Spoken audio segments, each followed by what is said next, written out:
Bangladesh West Indies সিরিজে মিরপুরের কালো পিচ নিয়ে ক্রিকেট পাড়ায় অনেক সমালোচনা হয়েছে।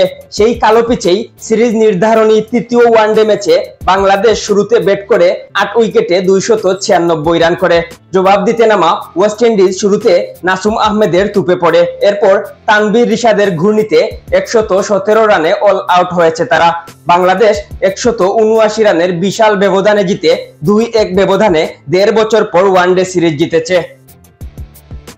এর আগে ২০২৪ সালে মার্চে ঘরের মাঠে শ্রীলঙ্কার বিপক্ষে ২-১ ব্যবধানে সিরিজ জিতেছিল বাংলাদেশ।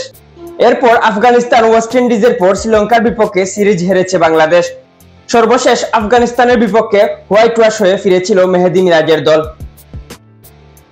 বৃহস্পতিবার ২৩ অক্টোবর মিরপুর স্টেডিয়ামে সিরিজ নির্ধারণী ম্যাচে টস জিতে ব্যাটিংয়ে নেমেছিল বাংলাদেশ। স্পিনের বিপক্ষে দুই দলের ব্যাটারদের টিকে থাকা আর ধৈর্যের লড়াই হবে ভাবলেও বাংলাদেশের দুই ওপেনার সৌম্য সরকার ও সাইফ হাসান দুর্দান্ত শুরু করেন।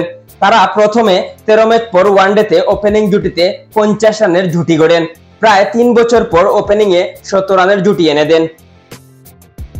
মিরপুরে ১০ বছর পর দেশের হয়ে ১৭ রানের ওপেনিং জুটি দেওয়ার পর ১৭৬ রানে থামেন সৌম্য ও সাইফ।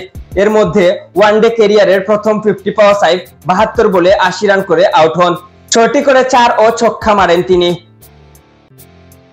সাইফের সেঞ্চুরি মিশিয়ে তবুও সান্ত্বনা ছিল, সৌম্য পুড়েছেন আক্ষেপে। তিনি ৮৬ বলে ৯১ রান করে সাজঘরে ফিরে যান। শুরুতে সময় নিয়ে শতকের পথে হাঁটার বার্তা দিয়ে ছক্কা মারতে গিয়ে সীমানায় ধরা পড়ায় মাথায় হাত দিয়ে আক্ষেপ করেন। তার ব্যাট থেকে ৭টি চারের সঙ্গে ছক্কা আসে ৪টি। এছাড়া নাজমুল শান্ত ৩ ছক্কায় ৪৪ রানের ইনিংস খেলেন। মিডল অর্ডারে তাওহিদ হৃদয় যেন টেস্ট ম্যাচ খেলেছিলেন। অন্যদিকে সুহান ৮ বলে ১৬ রান ও মিরাজ ১৭ বলে ১৭ রানের ইনিংস খেলেন।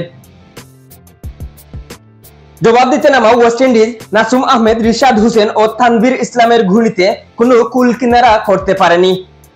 ৩০ ওভার ১ বলেই অল আউট হয়েছে সফরকারীরা। এর মধ্যে ৬ ওভার হাত ঘুরিয়ে ১১ রান দেওয়া নাসুম শুরুতে ৩টি ধাক্কা দেন। একে একে লেগ বিফোরের ফাঁদে ফেলেন আলিফ আতানজে, আকিম আগুয়েস্তে ও ব্রেন্ডন কিংকে। এরপর শাহী হুক ফিরতেই যেন ওয়েস্ট ইন্ডিজের আশা শেষ হয়ে যায়। ৪৬ রানে ৪ উইকেট হারানো দলটি আর ঘুরে দাঁড়াতে পারেনি। স্পিনার তানভীর ৮ ওভারে মাত্র ১৬ রান দিয়ে ২ উইকেট তুলে নেন। মিরাজ ৩৫ রান দিয়ে নেন ২ উইকেট। বাংলাদেশের ইনিংস থেকে আকিল হোসেন ৪১ রান দিয়ে ৪ উইকেট নিয়েছিলেন। ৩ ম্যাচ সিরিজের প্রথম ওয়ানডে বাংলাদেশ, দ্বিতীয় ওয়ানডে ওয়েস্ট ইন্ডিজ জয়লাভ করার পর তৃতীয় ওয়ানডে হয়েছিল অলিখিত ফাইনাল। সেই ম্যাচেই জয়লাভ করে বাংলাদেশ সিরিজ জয় করে। স্পোর্টস ডেস্ক, আধুনিক কাগজ।